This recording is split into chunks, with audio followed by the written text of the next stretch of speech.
우리나라는 미국과 달리 이미 일부 지표에 비해서는 저평가 국면에 들어섰고 적정 수준에 접어들었거든요. 네. 미국과 달리 우리나라 주식은 좀 투자해야 될 것 같습니다. 네. 집값은 지금 하락 초기 국면이다. 최소한 앞으로 한 2년 정도, 한 30% 정도는 떨어질 수 있다.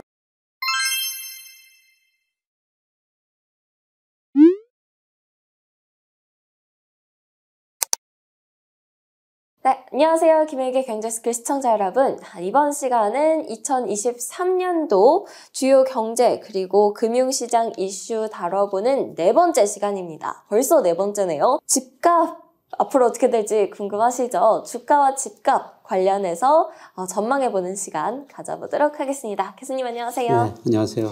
네, 교수님. 그동안 이제 미국 모든 자산 가격에 거품이 발생했다가 이제 곧 붕괴되고 있다. 지금 현재 붕괴가 되고 있다라고 얘기를 해주셨는데요.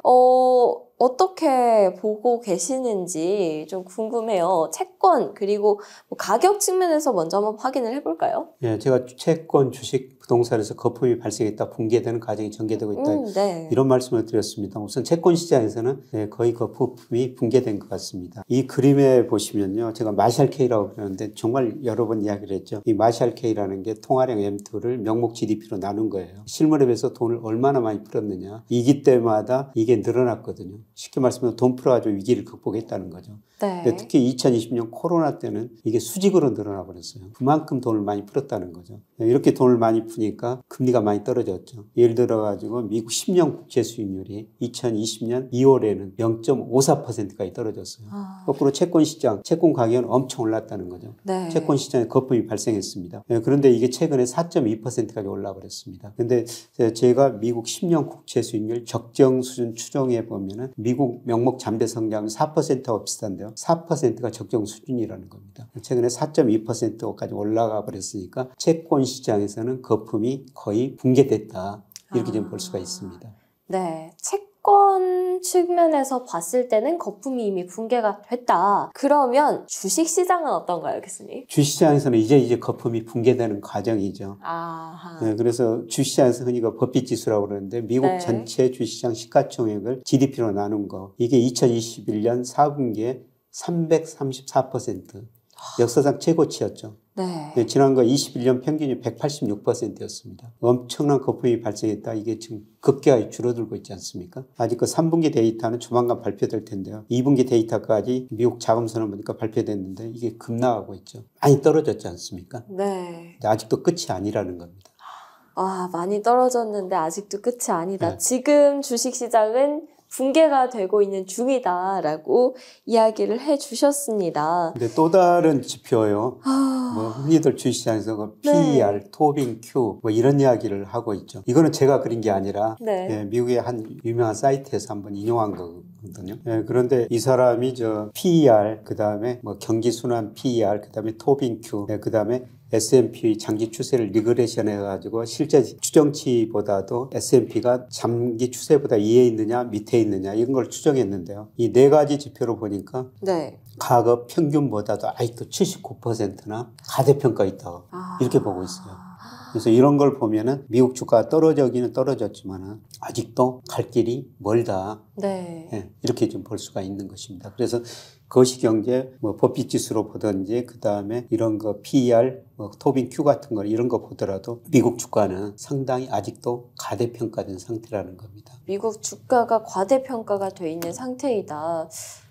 이미 많이 떨어진 것 같은데 라고 생각을 했는데 참 암울하네요. 네, 그러면요. 주식시장까지 얘기를 해봤는데 주택가격은 과연 어떨지 궁금합니다. 예, 주택가격에도 거품이 발생했다 붕괴되는 과정이에요. 네. 2008년 미국에서 금융위기가 왔는데요. 이때 왜 금융위기가 왔냐면 집값이 너무 많이 오르다가 급락했거든요. 2000년부터 2006년 초반까지 미국 집값이 105% 올랐습니다. 20대 도시 주택가격이요.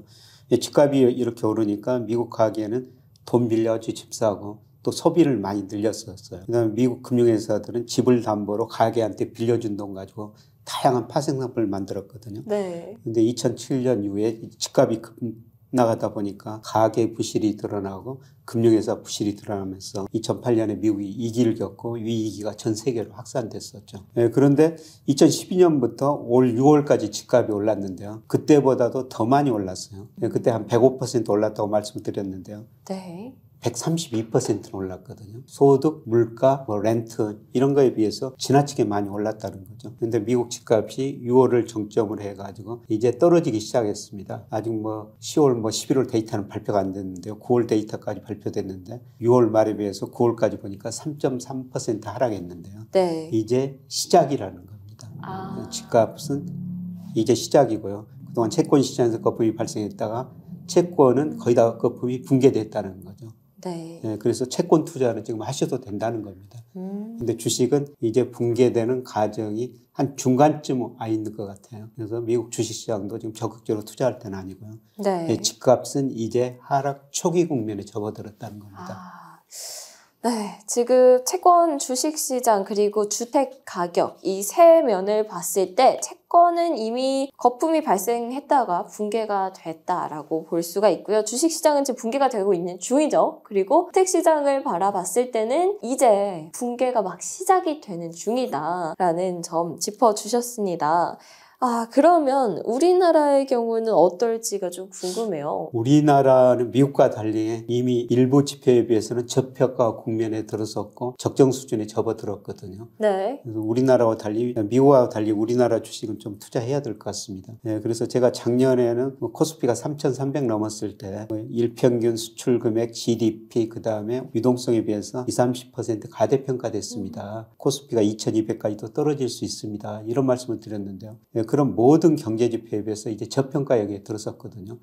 이제 GDP, 명목 GDP로 장기 추이를 볼 수가 있는데요. 올해 명목 GDP가 한 4.5%, 이 정도는 성장할 겁니다. 아마 실질 GDP가 2.5, 물가는 2% 정도 오를 것이기 때문에 4.5% 가정했을 때는 올해 우리 적정 주가가 3,090 정도 나오거든요. 3,090. 지금 2,400 안팎, 얼마 전에 2,130까지 떨어졌는데 언제 여기 가느냐. 그러니까요. 이거는 이론적으로 적정 주가고요. 시간이 가면은 해결된다는 겁니다. 그리고 이거는 아주 장기적으로 보는 거고요. 네. 그 다음에 제가 월별로 봤을 때는 일평균 수출 금액 가지고 주가를 전망하는데요.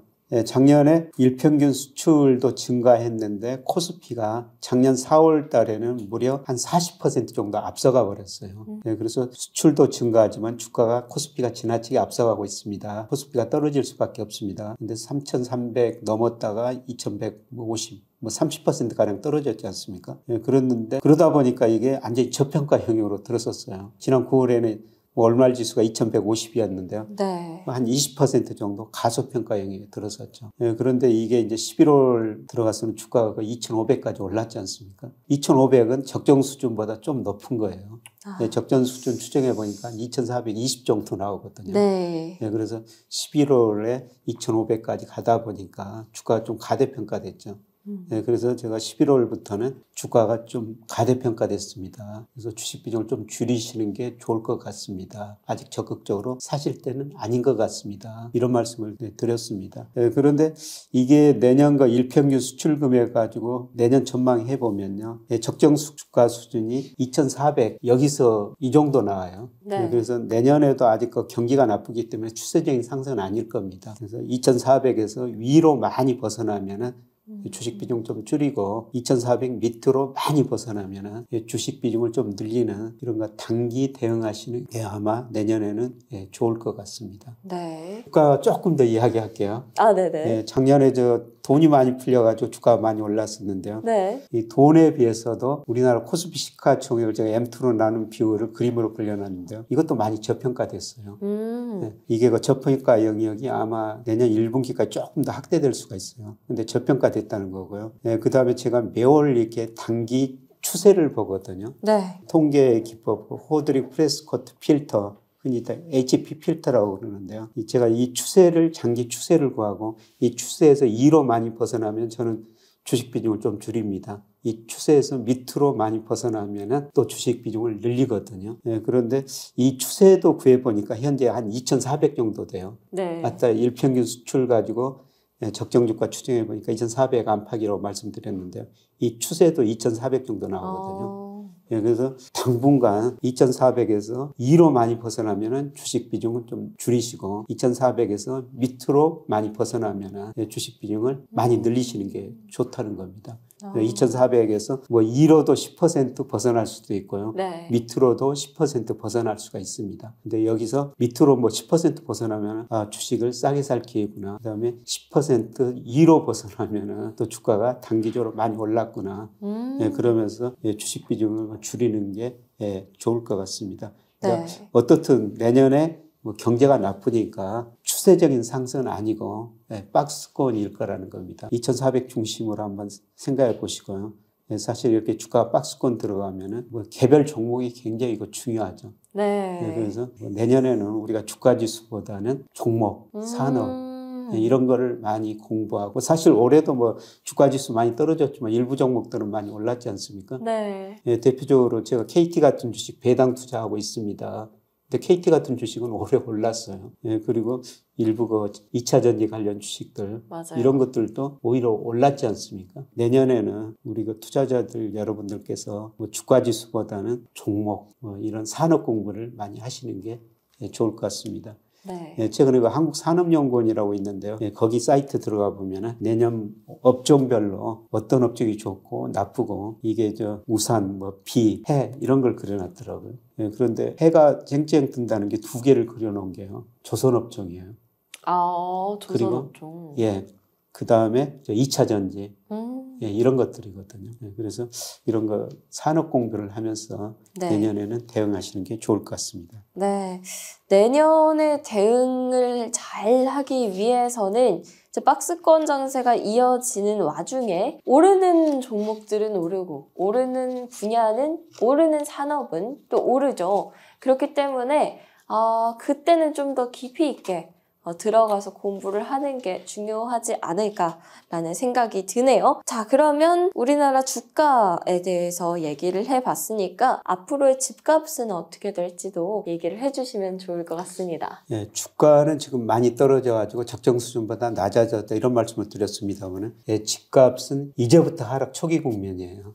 그래서 우리 집값이 뭐 전국 아파트 가격이 KB 국민은행 기준입니다만 사실 2009년 3월이 저점이었었어요. 네. 올 6월까지 많이 올랐거든요. 그런데 추세를 구해보니까 올 하반기부터 꺾이고 있습니다. 집값을 결정하는 주가가 떨어졌죠. 금리 올랐죠. 특히 가계대출 금리 많이 올랐죠. 대출 줄어들고 있고요. 앞으로 제가 금리는 떨어진다고 말씀드렸으면 집값이나 주가를 결정하는 게 네. 금리보다는 경기거든요. 그런데 경기가 이제서야 나빠지기 시작했다는 거죠. 네. 특히 현재의 경기 상태를 나타내는 동행지수 순환변동치 이게 집값에 많이 영향을 주는데요. 이게 이제서야 꺾이기 시작했다는 겁니다. 이제 한 번 꺾이면은 과거 11번 경기 순환에서 보면 19개월 꺾였거든요. 네. 그래서 집값은 하락 국면 초기다. 근데 집값이 얼마나 떨어질 것인가 이거는 참 전망하기 힘든데요. 얼마 전에 우리 국토교통부 장관이 한 신문하고 인터뷰하면서 뭐 30-40% 떨어져야 된다. 떨어질 것이다. 이런 전망을 했더라고요. 그 기준이 뭐냐면은 네. 제가 이 그림에 그려놨으면 PIR이라는 거예요. PIR이라는 것은 소득에 비해서 집값이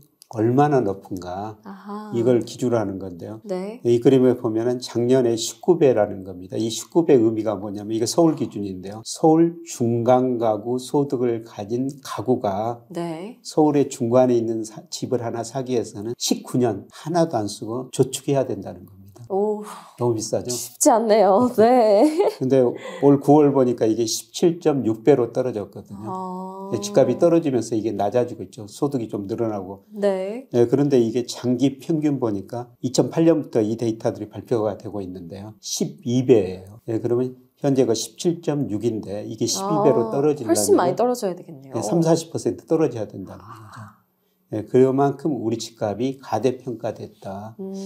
그래서 뭐 지역 위치에 따라 가지고 다르겠죠. 네. 그런데 일부 집값은 30% 떨어진다, 아파트까지 떨어진 데도 있어요. 근데 평균적으로 이만큼 가대평가됐으니까 이만큼 더 떨어져야 된다는 겁니다. 그리고 아까 동행지수 순환변동치 한 번 떨어지면 한 19개월이라고 봤는데요. 네. 최소한 앞으로 한 2년 정도, 그 다음에 집값이 이런 기준으로 보면은 한 30% 정도는 떨어질 수 있다. 네. 집값은 지금 하락 초기 국면이다. 이렇게 좀 말씀을 드릴 수가 있습니다. 네, 한국 집값을 전망을 해봤을 때는 지금 하락 초기 국면이고 앞으로 2년 정도는 더 하락할 가능성이 있다. 지금 많이 과대평가가 돼 있다라고 얘기를 해주셨어요. 30% 정도 하락할 가능성이 있다는 점도 이야기를 해주셨습니다. 자, 오늘 주가와 집값 관련해서 전망해 주셨는데요. 채권 가격 측면, 주식시장 관련 측면, 주택시장 관련된 측면에서 모두 다 이야기를 해주셨습니다. 자산시장 관련된 이야기, 내년 전망을 아주 하나하나 짚어주셨으니까 내년에 어떻게 되지라고 궁금해하시는 분들 이번 편에서 확실히 알아가시면 좋을 것 같다라는 생각이 들고요. 오늘은 여기서 마무리 짓도록 하겠습니다. 교수님 감사합니다. 네, 수고하셨습니다. 경제스쿨 애독자 여러분들, 올해 투자하기 참 어렵다는 이야기를 많이 하시는데요. 위기를 기회로 바꿀 수 있는 준비를 잘 해두신다면 지금이 바로 부를 축적해 나갈 좋은 타이밍이다. 그 타이밍을 한 번은 실패로 놓치지 않으면 하는 간절한 바람으로 같이 공부하는 투자스쿨도 열심히 준비하고 있으니 투자가 어렵다고 생각하는 분들도 함께 해보셔도 좋겠습니다. 설명글을 확인해 주시고요. 그럼 여러분 모두들 늘 좋은 오늘 되시길 바랍니다. 감사합니다.